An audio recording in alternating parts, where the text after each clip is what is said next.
Of America Decides, you might have recognized the first castaway voted off the island. It's John Lovett of the popular political podcast Pod Save America. He was sent home by his tribe after just 3 days, shortly after the episode aired. Lovett took to social media with his parting words, quote, "Stop the steal." Reality TV. That does it for today. We'll be back with another edition of America Decides Monday at 5 p.m. Eastern. The Daily Report with John Dickerson starts right now.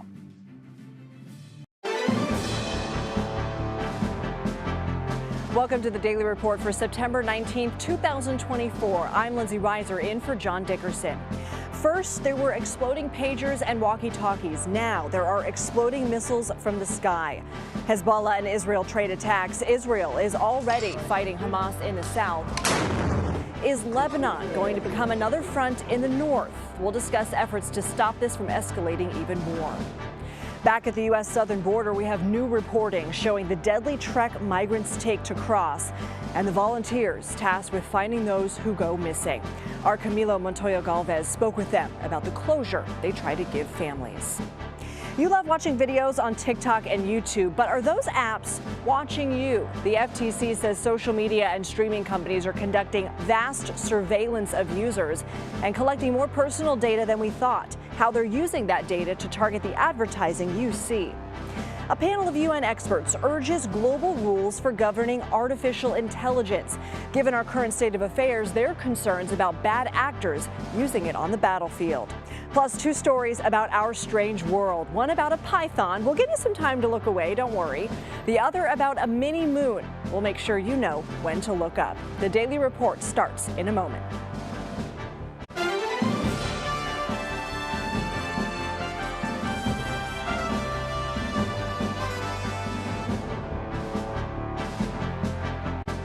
Good evening. Thank you for joining us. We begin our report in the Middle East, where Israel and Hezbollah are trading attacks.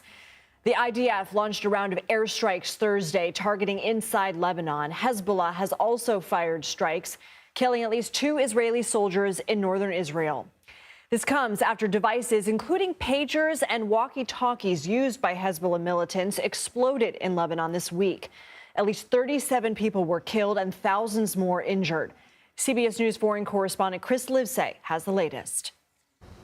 Well, the Israeli defense minister said today the center of gravity is moving to the north. That is, away from Hamas in Gaza and towards Hezbollah in Lebanon. And here are some reasons why.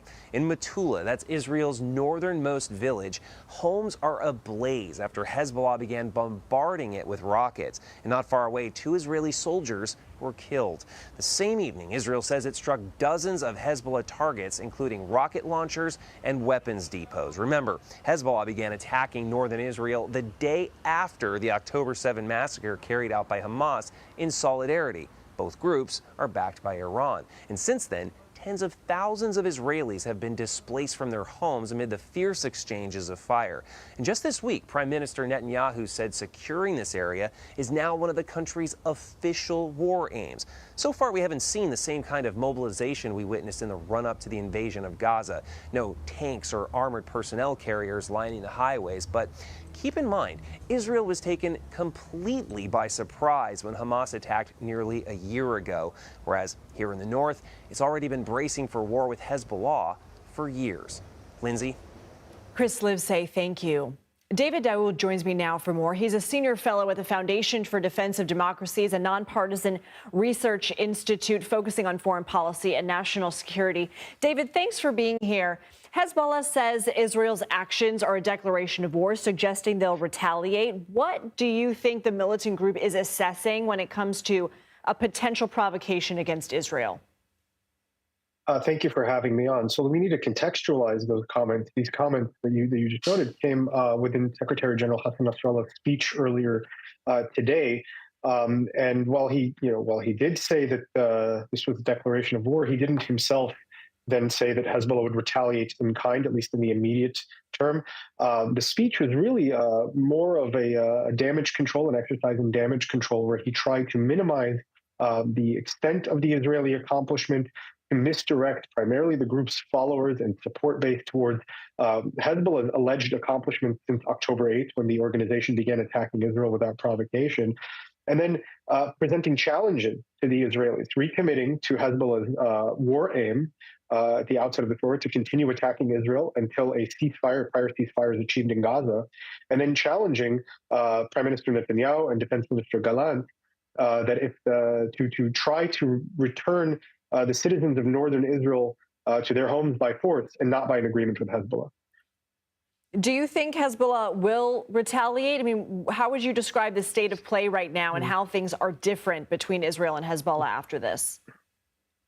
I think we have to bifurcate the nature of Hezbollah's retaliation. How Nasrallah tried to frame the Israeli attack today, and I think there's some accuracy to this, is that the Israelis, by conducting this telecommunications device attack, were trying to get Hezbollah to back down from its war aim of continuing to attack Israel until a prior ceasefire is achieved in Gaza. He said this would not happen, and that Hezbollah would continue its spate of attacks until a ceasefire was achieved in Gaza. So for him, this is the response to the Israeli attack. He also said there would be a more specific response, more direct response that would come at some point in the future. He didn't specify when. He didn't specify how. My sense is that'll be more of a clandestine response, something perhaps similar to the attack that the Shin Bet, Israel's internal security agency, had foiled just hours before the beepers started blowing up in Lebanon on September 17th, directed against a security official in Israel, a former security official in Israel. My sense is that's how Hezbollah will respond directly to this attack. But in the interim, we can expect them to continue the spate of attrition against northern Israel, perhaps with a more intensified tempo, but not escalating this, at least from their end, into a full conflict. Quickly, David, realistically, is Hezbollah down right now with thousands of fighters injured? They've taken a blow, but this isn't an amateur organization. Their communications has certainly been disrupted. Thousands of fighters have perhaps been put out of commission permanently. If you're losing fingers, eyes, damage to the pelvic area, you're probably never going to return to combat. But let's not assume that this is an organization that is small or that is amateurish. They are a professional organization. They can continue to fight, to do damage. And it really depends on whether the Israelis want to take the initiative. We're seeing an intensification of Israeli action in South Lebanon, but we're not seeing the Israelis moving into an initiative posture, into an aggressive posture. David Dow with the Foundation for Defense of Democracies. Thank you. Thank you so much. Former President Donald Trump is touting support for Israel in two separate events in Washington Thursday. Trump is attending a Fighting Anti-Semitism event and speaking to the nonprofit Israeli American Council. The former president has expressed full support for what he calls Israel's war on terror. Vice President Kamala Harris has not directly responded to the latest round of fighting between Israel and Hezbollah, but has said she believes Israel has a right to defend itself. Harris has also pushed for a ceasefire in Gaza with the ultimate goal of a two-state solution. CBS News chief election and campaign correspondent Robert Costa joins me now. Robert, good to see you. What are the two candidates' strategies when it comes to addressing the conflict in the Middle East, and how is that going over with voters? It's great to be with you. It's a fascinating dynamic that's playing out in the presidential campaign because you have in the Democratic nominee, Vice President Kamala Harris, and in the Republican nominee, former President Donald Trump, some aversion to all of the moves that Prime Minister Benjamin Netanyahu is making when it comes to this conflict with Hamas. There's not some kind of wholesale endorsement of every single one of his decisions or policies. At the same time, you see a careful navigation of this complicated issue by both campaigns as they try to present themselves as allies of Israel, but also cognizant of the complications of war. And former President Trump having this event in Washington, D.C. on anti-Semitism, this comes as many Democrats have raised concerns going back years with him about what they believe is his response that was inappropriate to the white supremacist march in Charlottesville, Virginia in 2017, how he's handled different issues related to the Middle East in the past. So it's not that Trump is countering that directly, but you have him making sure when it comes to support for Israel, he is underscoring his position again and again and his opposition to anti-Semitism with events like that tonight. Is that I mean, it is significant he's in D.C. Is that something that he views as politically expedient for him and something he needs to get across by returning to D.C.? He is meeting with some of the biggest supporters of his campaign in Washington, D.C. And the Adelson family, that's part of this event, has long been a really keystone group inside the Republican financial apparatus in this country. Sheldon Adelson, the late financier and developer in Las Vegas, his widow, Miriam, now a power player within GOP politics. It's no surprise to see former President Trump continue to nurture that relationship, which has been important for Republicans as they look to build out their campaigning, their super PACs across the country. Vice President Harris is campaigning with Oprah Thursday. Have these celebrity endorsements made a difference? And can we expect to see more star power join her on the trail as we get closer and closer to Election Day? Oprah Winfrey's support is no surprise. She has backed Democrats before, but it's about activation for the Democratic base, so Democrats always welcome her. She has such command of her audience going back decades, a lot of respect among millions of Americans who might not necessarily follow her political cues, but take her very seriously on a personal level, on a professional level. And so her involvement is seen as a value plus for the Harris campaign. They're always hoping Oprah will do more, not less, when it comes to presidential politics. But there's not an expectation that she is somehow going to carry a battleground state or be a constant presence on the trail. We have new reporting about how Governor Walz is preparing for the vice presidential debate against Senator Vance. What can you tell us? We know that Minnesota Governor Tim Walz is preparing with debate prep with Pete Buttigieg, the transportation secretary. You have Walz really trying to get ready for this national test. He is someone who has been on the national stage. I've interviewed him before here on CBS News 24/7 before. He knows a lot of reporters. He knows people in Washington. He served in the U.S. House. At the same time, this is his first real introduction to the country. And so he has to do two things, as I just discussed with Robbie Mook, the former top advisor to the Clinton 2016 campaign. He needs to, one, help the Harris campaign sell its policies to the country, be a spokesman for the ticket. He also needs to attack Senator Vance and former President Trump and really remind voters of their positions and cast them in a way that's unappealing, that's effective. Not always easy to do in the confines of a debate, but you're going to see Walz try to score some points, even if it's not a major moment in the campaign. The Harris campaign wants him to succeed to a point. Robert Costa, thank you. And a friendly reminder, CBS News will host the only vice presidential debate between Senator J.D. Vance and Governor Tim Walz on Tuesday, October 1st in New York. We'll have live coverage on CBS, CBS News 24/7, and Paramount Plus. The head of the Postal Service says his agency is ready to deliver millions of mail-in ballots.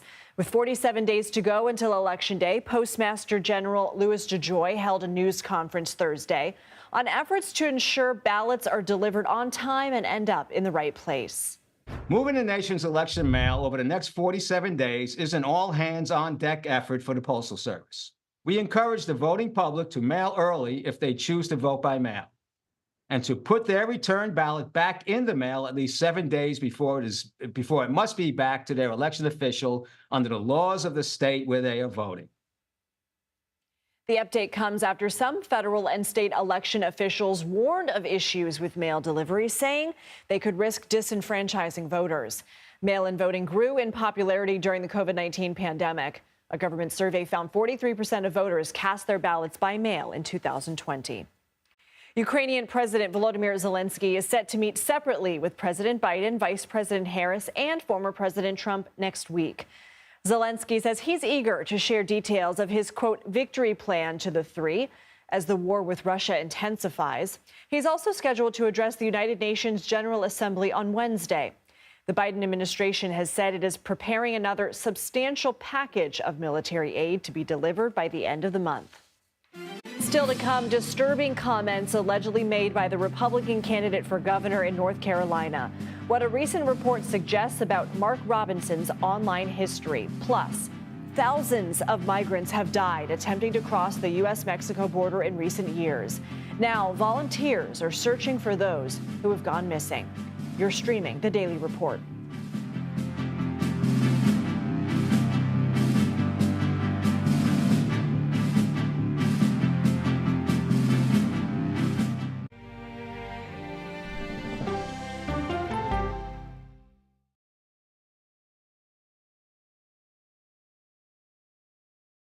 These are the stories 1, 2, 3, go! of we, the people. We're trying to generate our own hope. It's a huge deal. I'm enabling them to feel valued. Eye on America, weeknights on the CBS Evening News with Norah O'Donnell. I had progressively fallen deeper into the world of online sports betting. The risk is the rush. What do you think is driving the spike in popularity? I think it's legality. If it's legal, I'm going to use it. There are ways to bet when you are 18. We've created an epidemic of child gambling. You can't walk into a male dormitory in a college campus without sports betting happening. It's America's most neglected problem. I used sports betting as a way to escape, when in reality, I'm choosing self-destruction. Whatever I had left, it was gone. The purpose of the industry is to get you to play to extinction. And that means until all your money is gone. Go to the ends of the earth. Reach for the stars. Yeah, I just took off. That kind of thing. Oh, that's pretty good. Because there's always something new under the sun on CBS Sunday morning. America Decides is your place for fact-based, unbiased reporting. At the White House, at the Capitol, on the campaign trail. What do you say to those in your party? Any cracks in the Republican Party? Our reporters and our anchors travel the country talking to voters like you about the issues that matter most. Immigration is really a factor right now that are going to be driving your decisions. What would you say to those who say, look, that's just democracy at work? Listening to you and bringing your voice into our coverage. I want a strong, proud America. Is democracy on the ballot in 2024? Let us help you decide. America Decides. Stream our expanded one-hour program Monday through Thursday at 5 p.m. Eastern. Exclusively on CBS News 24/7, the streaming home of CBS News. People with developmental disabilities were once sequestered by the hundreds of thousands in institutions. Many of our fellow citizens are suffering tremendously because lack of attention, lack of imagination, lack of adequate manpower. Disability activists have since torn down barriers blocking them from living at home or in the community. We conclude that Title II of the ADA requires states to provide community-based treatment for persons with mental disabilities. But of the 16,000 people who remain in state-operated institutions, half are in 5 states, and Illinois is one of them. I don't want to live in the institution. It makes me feel discriminated against.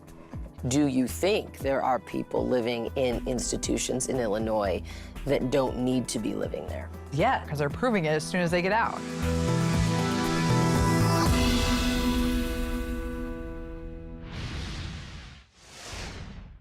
We are following reports of a deadly shooting at a courthouse in Kentucky. It happened in Letcher County, about 144 miles east of Lexington.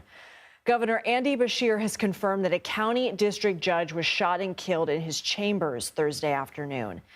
The identity of the judge was not immediately available. The shooting is being investigated by Kentucky State Police. Nearby schools were put on a temporary lockdown following the incident, but police say there is currently no threat to the public. We want to turn our focus now to the southern border. The number of migrant deaths recorded by U.S. Border Patrol is at an all-time high. This comes as the number of migrant crossings have been trending down lately after hitting record highs.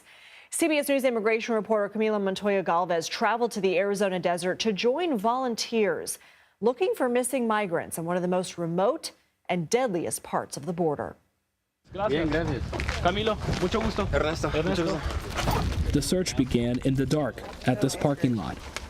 As the sun emerged above a beautiful yet often deadly landscape in the Sonoran Desert, the volunteers huddled and prayed. They call themselves the Armadillos, a nod to the tough mammals, and they scour the most rugged sections of the U.S.-Mexico border looking for migrants. We joined them as they search for Jose Salinas Pineda, a 21-year-old Mexican man who crossed into Arizona in early June and was never heard from again. We have about a dozen volunteers who are about to come with us into the desert to try to look for his body and maybe bring his family some closure. With the sun beaming and the temperatures rising, Roberto Resendiz, a full-time construction worker, led the search, made possible by hiking gear, lots of water, and walkie-talkies. So you still think there's a chance he could be alive? There's a chance, Resendez told us, as migrants are sometimes found alive. But it's a long time to be missing for, right? Sí, es mucho tiempo ahorita lo que... It's a long time. Sí, es mucho tiempo.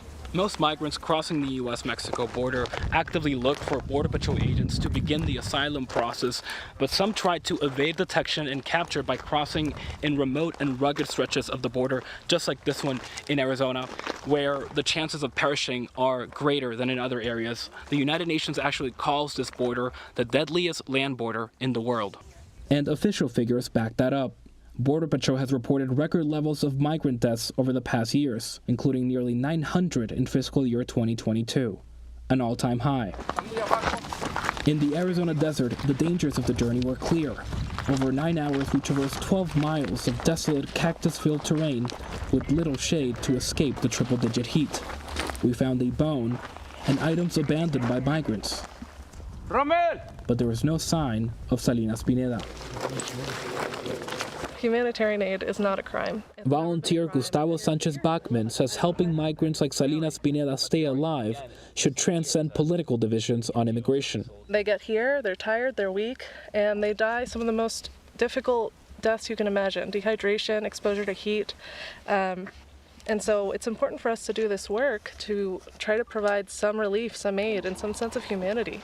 Humanity, we found, can still thrive in places like this, despite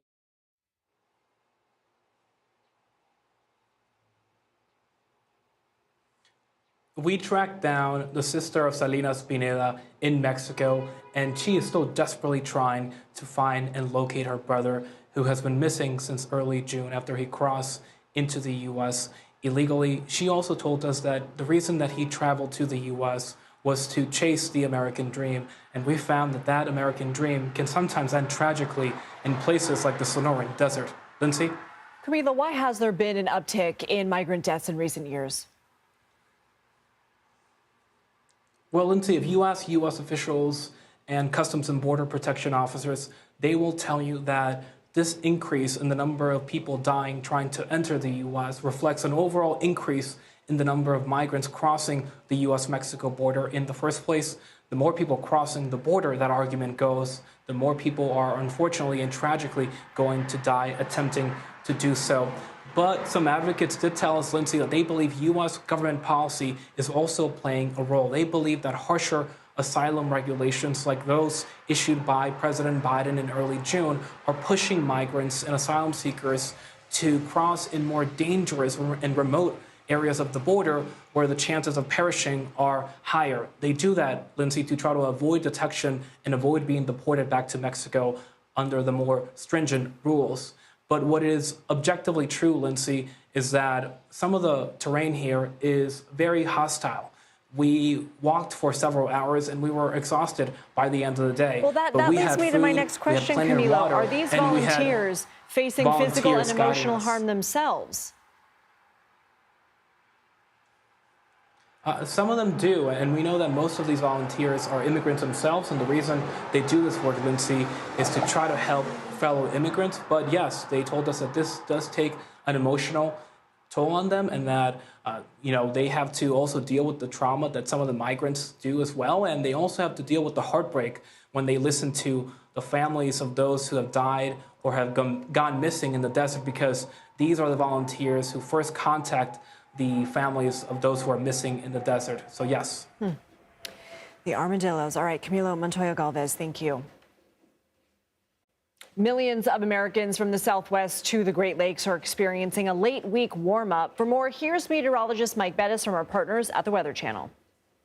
All right, fall is on our doorstep, but summer is really holding on tight. So high pressure is dominating across the middle of the country. Jet stream's gone well off to the north here. That's a recipe for heat. Temperatures into the 80s, upper 80s in locations like Chicago, upper 90s to near 100 across Oklahoma, across Texas. Now, as we go through the weekend, especially as we go Saturday late and then into Sunday. More showers and storms form for us across the plains and the Midwest. Can't rule out a chance for some severe thunderstorms with hail and high winds. Also watching the tropics this time of year. We're right in the peak of hurricane season. Florida sits right here. This is the Gulf of Mexico up here. We're watching the Western Caribbean for formation. About a 40% odds of this forming into something our next tropical cyclone and slowly progressing its way into the Gulf of Mexico. The problem is, something gets in the Gulf of Mexico, it typically makes a landfall. And for more, you can check us out live on the Weather Channel on cable and on your streaming TV as well. Mike Bettis, thank you. Human remains were recovered from an SUV that hit a pipeline and started a massive fire this week in Texas. Officials say the case has turned into a criminal investigation and they're working to identify the remains. Residents, meanwhile, have been given the go-ahead to return to their homes and neighborhoods as the fire burned for a fourth day. CBS News correspondent Janet Shamlian has the latest. Hi, Lindsay. People here in LaPorte near the explosion site are now allowed back in their homes, and what they're finding is not good. I want to give you one example. This homeowner behind me has an insurance adjuster in there with them right now, but from what we've seen, this home could be a total loss. It's just fire consumed the inside of it, and it's not that far from where the explosion happened, which is just across the street. Let me take you across and show you. All the grass here is singed and burned. The fire is still going right now, right? And that is about flames 8 or 10 feet. So the natural gas has not been extinguished. We always see power crews are here working as well. There are remediation crews. It's hard to give you a grasp of just how melted everything around is, but I wanted to show you this vehicle over here. Again, it's probably 200 or 300 feet away from the explosion. Look at the back. It has just melted off. So people in this area are coming back to find things like this. It's devastating. They don't know what's going to be offered to them from the pipeline company at this time. There are more questions than answers. Lindsay, back to you. Janet Shamlian, thank you. Still to come, are you watching YouTube or is YouTube watching you? The Federal Trade Commission has new findings about some tech companies and the data they have on us. You're streaming The Daily Report.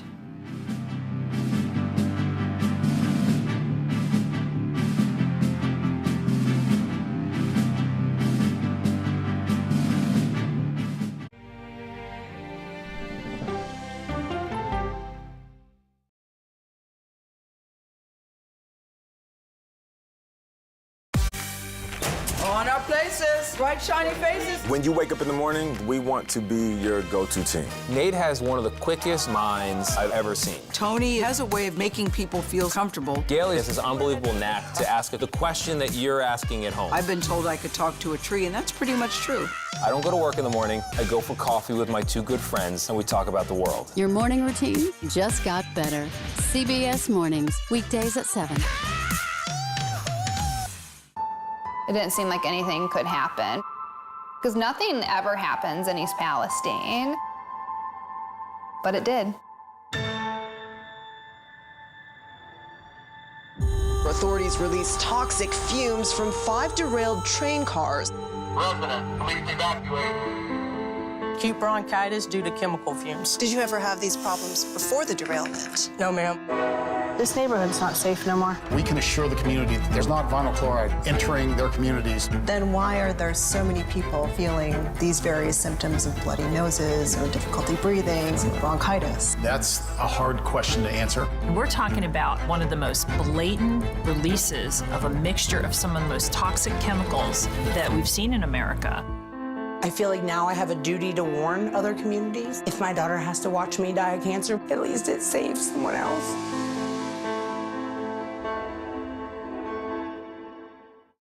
This case. It's like a screenplay, something straight out of Hollywood. But it's not fiction. It's 48 hours. Human remains found this week. 4 families shattered.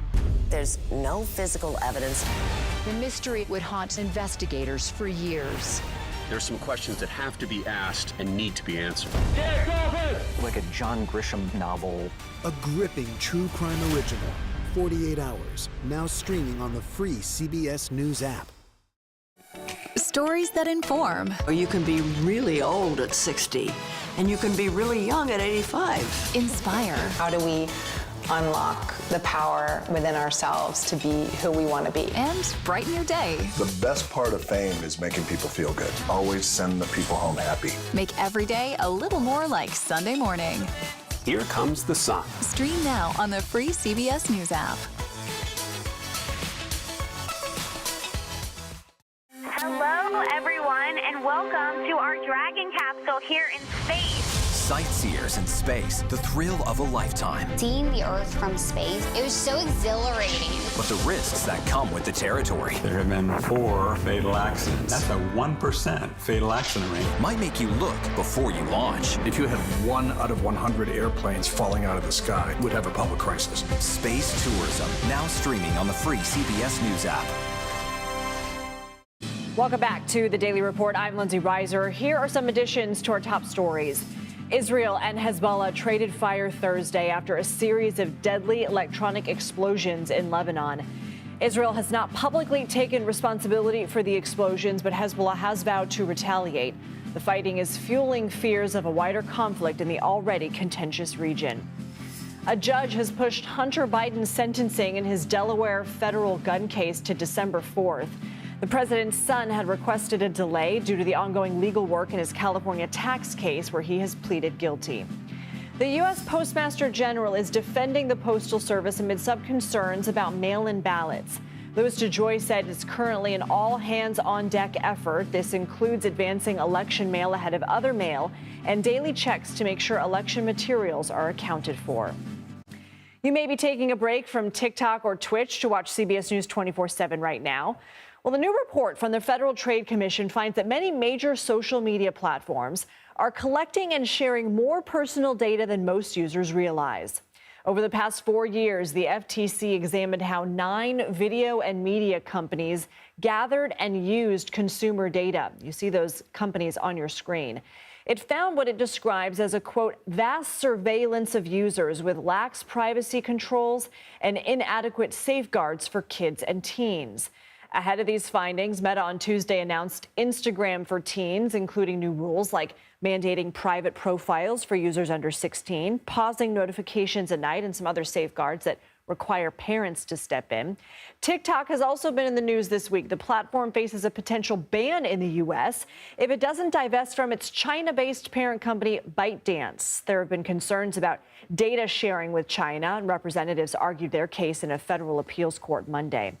For more on this story, let's bring in Cecilia Kong. Cecilia is a technology reporter for the New York Times who's been covering these tech companies and the efforts to regulate them. Cecilia, thanks for being here. When we think about the apps that we watch are watching us, we don't mean literally, obviously, but what behavior are they tracking? Yeah, they don't literally watch you, but in a way that a lot of their technology follows you. What we're talking about is how the companies are trying to figure out more and more about their users, and they're tracking information such as a user's age, gender, location, language, all kinds of demographic data, and in some cases even more detailed, like the way that a person shops, their marital status, even their education level. There's all kinds of capabilities by these companies, and this is the first time the FTC has tried to take a very broad, comprehensive look into the practices of these companies. How would they know, just based on my viewing habits, what gender or age or marital status I have? And then once they have this info, how do they use it? Yeah, they're using all kinds of technologies and methods to get this data. They're using tracking technologies such as pixels, which are snippets of code that follow users around to where they visit on websites. They're buying data from data brokers. Those are companies that actually collect information about all users really and sell them to other companies who want to do advertising. They're also getting information from like your device, data that personalizes or can identify where you are, your location, your IP address from your computer. And they're looking at the apps that link to the apps that you use. So say you use a streaming site that could be connected to another service, and the other service can give information to the streaming site. So there are lots of different methods And the way that they're using this is primarily for two reasons. Is to advertise, is to make sure that the advertisers who want to buy or put their ads or brands in front of consumers know as much as possible about the people who are visiting their sites. So this is for targeted advertising is what it's called. They're also using this to keep this data to keep users engaged. So if they know more about you, they'll know what to recommend to you next in terms of a post to keep you on and engaged and coming back for more. It's all about those seconds and those eyeballs. You know, the report noted that these platforms specifically failed to protect children and teens. What can you tell us about that?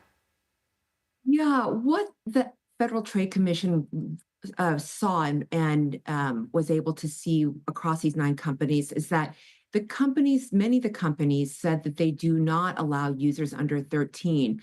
But it was so evident in the Federal Trade Commission's research that there were many children online on these sites, and the companies were, in the words of the FTC, quote, sort of turning a blind eye. Willful blindness is a term that they used.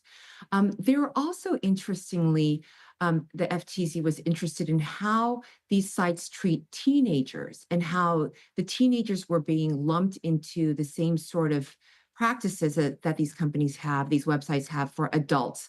And that was a really interesting finding, Lindsay, in my mind, because there are actually no laws that prevent the tracking of teenagers. And that's something that right now lawmakers are trying to create, which is legislation that would better protect the privacy of users who are between 13 and 18, which is just a real sort of Wild West for the companies. So is that the next step here, that essentially now that these findings are public, goes to our lawmakers who have plenty on their plates, and then we have this election happening? I mean, do you expect that any action will be taken will be slow going?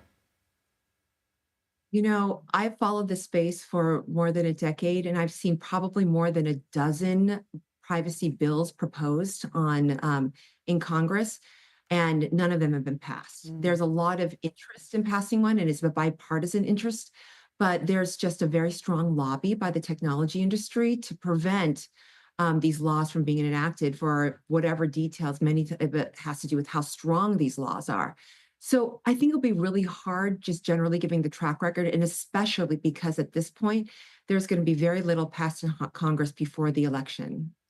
Well, Cecilia Kong, we appreciate all that you do to stay on top of this and coming onto the show. We hope to have you back. Thank you.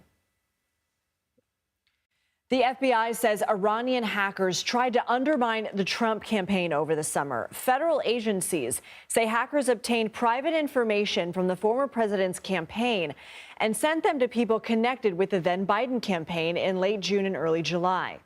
Officials say there's no indication that any of the Biden associates responded. A Harris campaign spokesperson says they aren't aware of any material being sent to them since President Biden dropped out of the race. Information was sent to the New York Times, Washington Post, and Politico, although none of the outlets have revealed what was sent to them. A spokesperson for Iran's mission to the United Nations called the allegations unfounded. The United States issued new sanctions related to a scheme to support North Korea and Russia. The Treasury Department says 5 groups and 1 person were facilitating payments between the two countries. The goal was to support Russia's nearly 3-year-long invasion in Ukraine and North Korea's ballistic weapons programs. The U.S. says Russia has become more reliant on North Korea due to isolation from other countries over the war in Ukraine.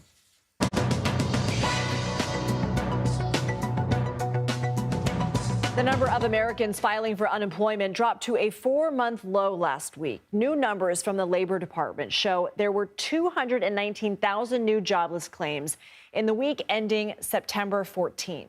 That's a drop of 12,000 from the week before. Recurring claims also fell by 14,000 to 1.82 million in the latest period. Jobless claims can be an indicator of how healthy the economy is, and economists say these numbers indicate solid job growth so far in September. Severe flooding sweeps across Central Europe. Coming up, the plan to send billions in aid to rebuild damaged infrastructure. You're streaming The Daily Report.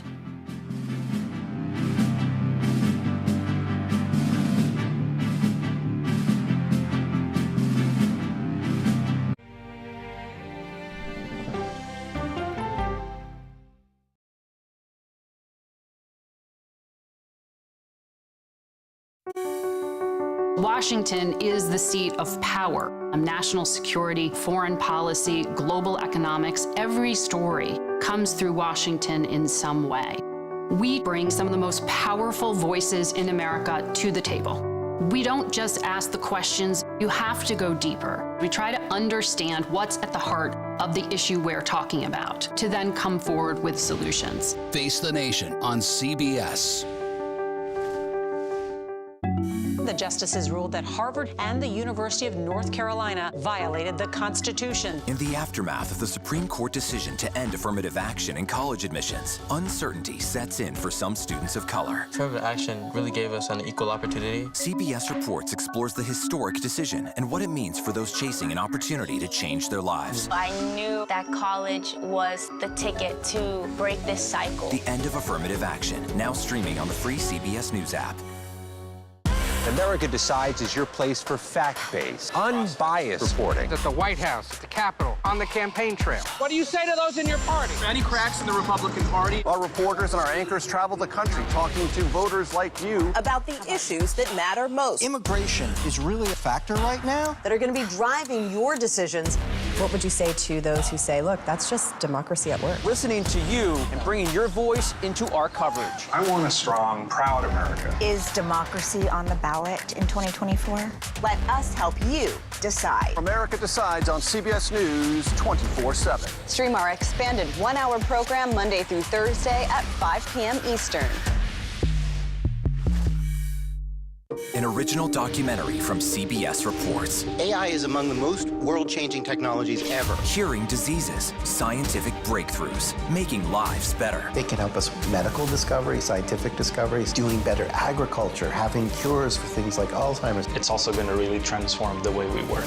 The uplifting potential of artificial intelligence is limitless. It gives you a friend, somebody to chat with 24/7 that is non-judgmental. He makes me feel loved and desired. And so are its downfalls. The problem with all this AI is that it's unpredictable and uncontrollable. The choices we make now will have lasting effects for decades, maybe even centuries. The ChatGPT revolution, now streaming on the free CBS News app. We are about to see American weapons in the hands of Mexican cartels. A gun pipeline to Mexico. We are arming the cartels. 100%, no doubt about it. Happening right under our noses. Who's doing something about this? Nobody. A CBS Reports exclusive. Most Americans have no idea that we are effectively arming the enemy next door. This is the story the American people need to know. Arming cartels, now streaming on the free CBS News app. Says an upcoming Chinese ban on imports of multiple food products violates trade rules. The goods include fruits, vegetables, and seafood. Tensions have been escalating recently between the two. Taiwan is self-governing, but China claims the territory and wants to annex it. The ban targets people in rural Taiwan who tend to back candidates who support independence. This is not the first time China has used trade as a pressure tactic. It's done so in the past with Australia, South Korea, and Norway.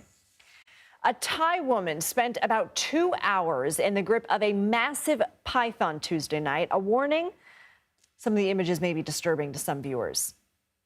Here you go. The 64-year-old woman was attacked by the snake in her home outside of Bangkok. The 13 to 16-foot-long python wrapped itself around the woman and squeezed her down to the kitchen floor. Officers used a crowbar to hit the snake's head until it released her and slithered away, evading capture. The woman was treated for several bites but did not suffer any serious wounds. The European Union is set to deliver billions in aid to parts of Central Europe hit by severe flooding. Torrential rain triggered massive flooding from Romania to Poland this week, destroying bridges and leaving cars submerged underwater. At least 24 people were killed. The head of the EU says more than $11 billion will be made available to help rebuild damaged infrastructure. NATO Secretary General Jens Stoltenberg gave his farewell speech Thursday as he prepares for the end of his 10-year term.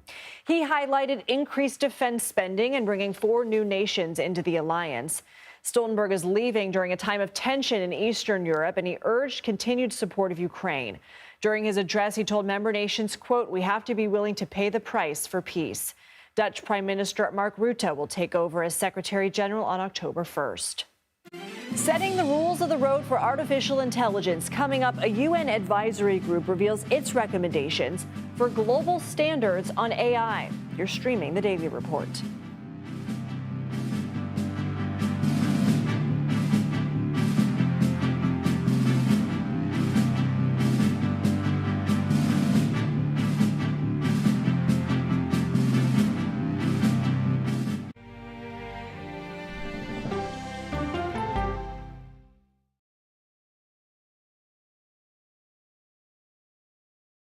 Go to the ends of the earth. Right now. We got something crazy. And reach for the stars. Here we are. Time. Yes, it's my comeback. Hey, this is pretty fun. But wait, there's more. Experience thought-provoking. Welcome to the idea of being a human being. Innovative and truly original reporting. Look through a telescope and go, wow. Because there's always something new under the sun on CBS Sunday morning.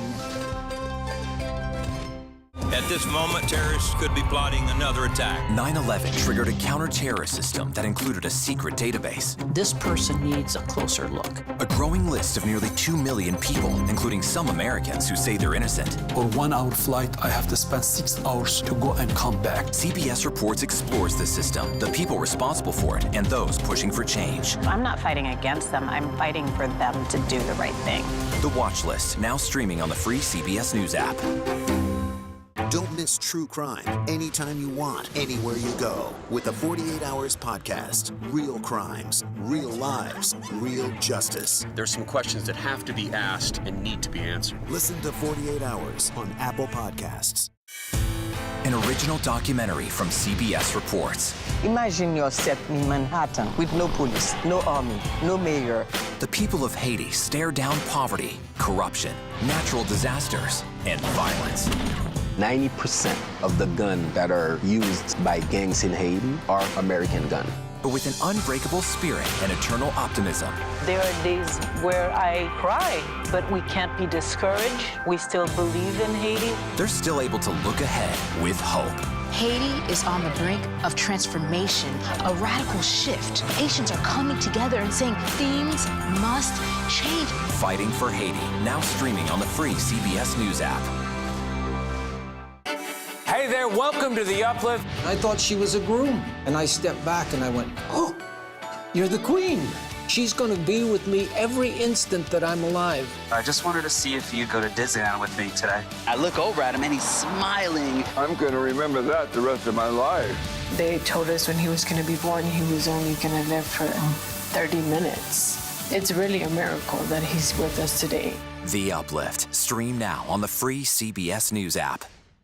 When you wake up in the morning, we want to be your go-to team. On our places, bright, shiny faces. I don't go to work in the morning. I go for coffee with my 2 good friends, and we talk about the world. Your morning routine just got better. CBS Mornings.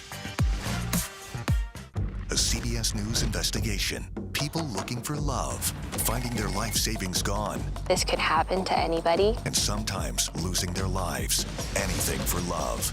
Now streaming on the free CBS News app. Are growing calls for North Carolina's Republican candidate for governor to drop out of the race. A report by CNN alleges that Mark Robinson made a series of inflammatory comments on a pornography website. Our Ed O'Keefe is following the story. We are staying in this race. We are in it to win it. And we know that with your help, we will. But that's in question now. CNN first reported a series of past anti-Semitic and sexual comments by Lieutenant Governor Mark Robinson on at least one pornography website with a username matching photos of him and his biographical information. In posts dating back to 2008, Robinson called himself a black Nazi, expressed support for reinstating slavery, recounted secretly watching women shower when he was a teenager, and made other lewd comments. He denied it all today. Those are not the words of Mark Robinson. You know my words, you know my character, and you know that I have been completely transparent in this race and before. But Robinson canceled scheduled campaign appearances today and didn't show up Wednesday at a rally for GOP vice presidential candidate J.D. Vance. Former President Donald Trump has praised Robinson on the campaign trail. I think you're better than Martin Luther King. I think you are Martin Luther King times 2. Robinson was given a national platform by speaking at the Republican convention, where we caught up with him. Lieutenant Governor Ed O'Keefe with CBS News. How are you, sir? We got to run. How's your race? It's going fantastic. It's going fantastic. Yes, sir. Recent polls show him trailing Democratic candidate Josh Stein, who today said North Carolinians already know Mark Robinson is completely unfit to be governor.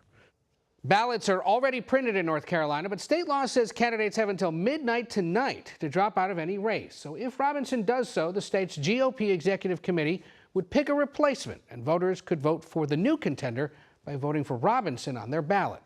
Members of both parties believe his unpopularity could drag down Trump and help Vice President Harris win battleground state North Carolina. Lindsay? Ed O'Keefe, thank you. A United Nations advisory panel is out with a new report Thursday on setting global standards for artificial intelligence. The report takes input from 37 experts who write, "We remain optimistic about the future with AI and its positive potential. That optimism depends, however, on realism about the risks and the inadequacy of structures and incentives currently in place." The group makes 7 recommendations, including creating an independent scientific panel on AI, regular dialogue between governments on the technology, and establishing a global fund to bridge the AI divide. Ian Bremmer joins us now. He's the president and founder of the Eurasia Group and G0 Media. He's also served on the advisory body in charge of this report. Ian, good to see you, and thanks for being here. Sure. What is your biggest concern if the development of AI is left to the free market?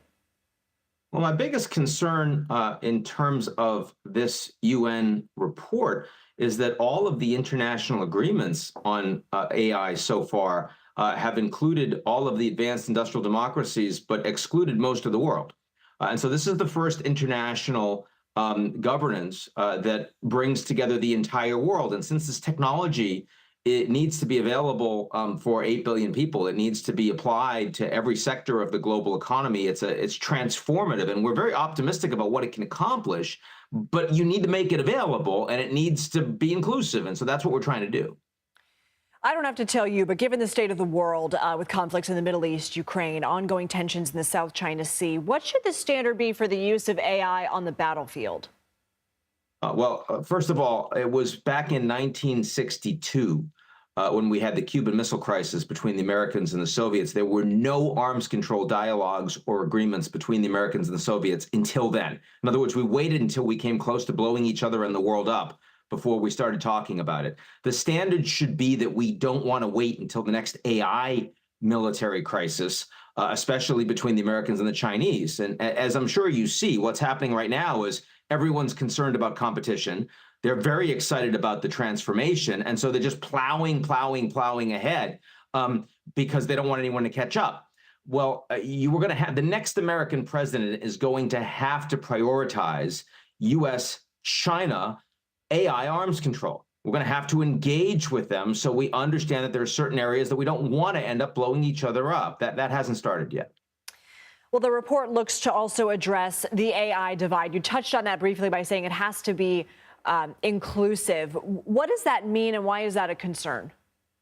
Well, first of all, it means that we need to know what it is we're talking about. There were decades when scientists were aware of climate change, but a lot of companies and governments that wanted to continue to produce fossil fuels did everything they could to obscure that reality.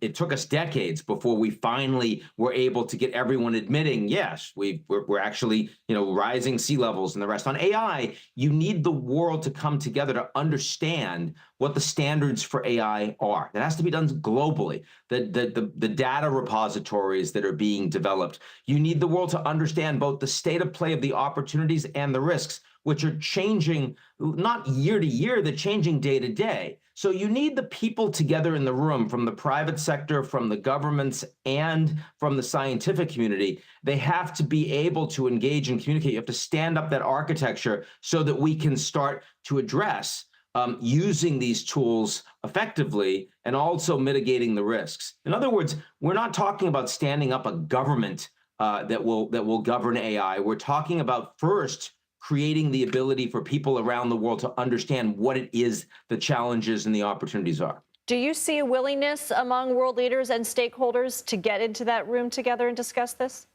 You know, that's been the most rewarding thing about this process. 37 members, as you say, from Russia, China, the United States, Europe, the Global South.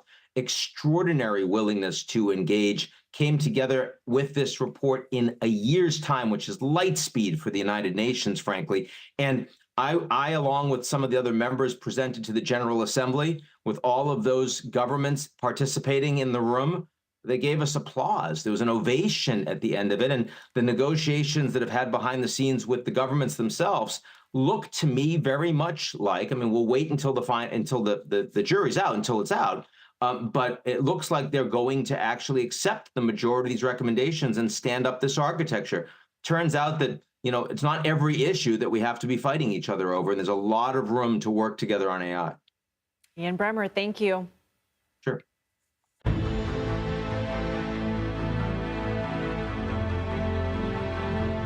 Who said we're alone? For the next 2 months, Earth will have a new celestial neighbor, a mini-moon.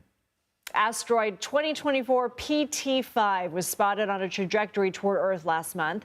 Scientists say the small asteroid will temporarily enter our gravity in a horseshoe orbit starting September 29th and then leave almost as quickly as it came about 56 days later on November 25th.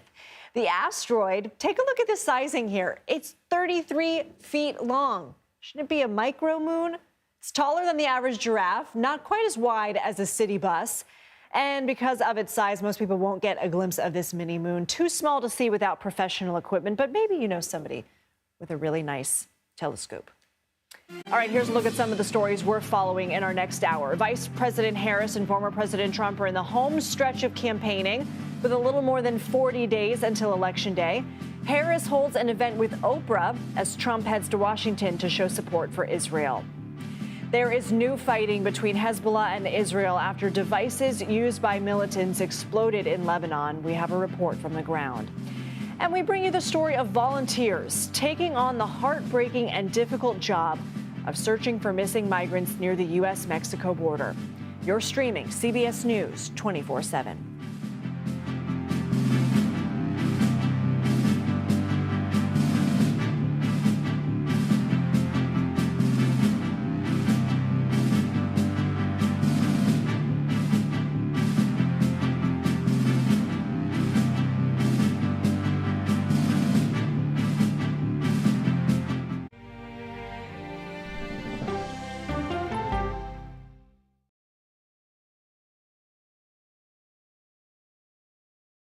Okay, so let's just start at the beginning. Well, let me start with this. What is at stake here? What is the answer then? Do you know why? You want me to just keep going? Is that a good thing or a bad thing? Were there death threats? How is this possible? What's wrong with that argument? Are you saying they lied? Have you told the government that? Why won't you say the word crisis? You're not answering my question. This really Is that scary? Does that make sense? What do you mean? What does that mean in Did any of that make What sense? have you learned? What's your response? What happened? Why?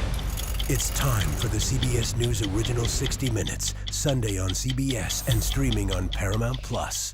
There is no more room in our city. New York City is receiving record numbers of migrants. Today, we're going to have more than 500 adults and children come through that door. Tensions rise as shelters reach max capacity. We don't have to take care of them. CBS Reports goes inside a crisis cities and families are facing as they fight to survive. The United States still has a glimmer of hope for people to come here. Fighting for a future. Now streaming on the free CBS News app. An original documentary from CBS Reports. Since you started La Soup in 2014, do you have any sense as to how much food you've rescued from the landfill? We've rescued 4.5 million pounds. I can't even fathom how much food that is. And that's one little person in one little city in America. We're going to call this chicken piccata. We did 450 of these meals today. This is the exact dish that you and I are going to have. Yep. Oh my God. Is it good? Mm-hmm. Having a plan of how to keep people fed should be in every single city. So if we eliminated food waste, could we eliminate hunger? Yes. Eating Trash, now streaming on the free CBS News app. America Decides is your place for fact-based, unbiased reporting. At the White House, at the Capitol, on the campaign trail. What do you say to those in your party? Any cracks in the Republican Party? Our reporters and our anchors travel the country talking to voters like you about the issues that matter most. Immigration is really a factor right now that are going to be driving your decisions.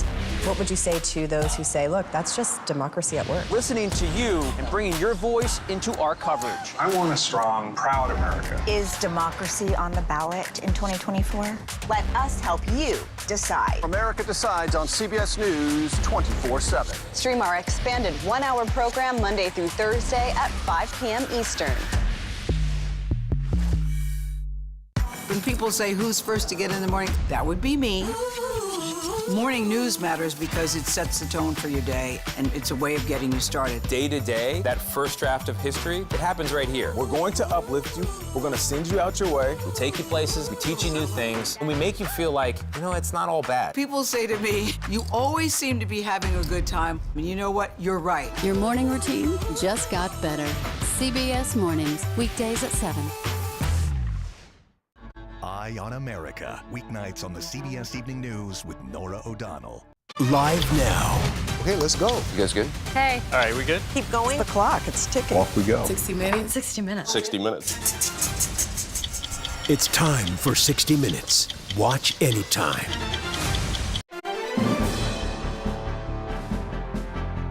Welcome to the Daily Report for September 19th, 2024. I'm Lindsay Reiser in for John Dickerson.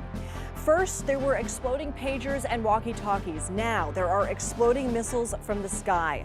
Hezbollah and Israel trade attacks. Israel is already fighting Hamas in the south. Is Lebanon going to become another front in the north? We'll discuss efforts to stop this from escalating even more. Back at the U.S. southern border, we have new reporting showing the deadly trek migrants take to cross and the volunteers tasked with finding those who go missing. Our Camilo Montoya Galvez spoke with them about the closure they try to give families. You love watching videos on TikTok and YouTube, but are those apps watching you? The FTC says social media and streaming companies are conducting vast surveillance of users and collecting more personal data than we thought. How they're using that data to target the advertising you see. A panel of UN experts urges global rules for governing artificial intelligence. Given our current state of affairs, they're concerns about bad actors using it on the battlefield. Plus, 2 stories about our strange world. One about a python. We'll give you some time to look away, don't worry. The other about a mini moon. We'll make sure you know when to look up. The Daily Report starts in a moment.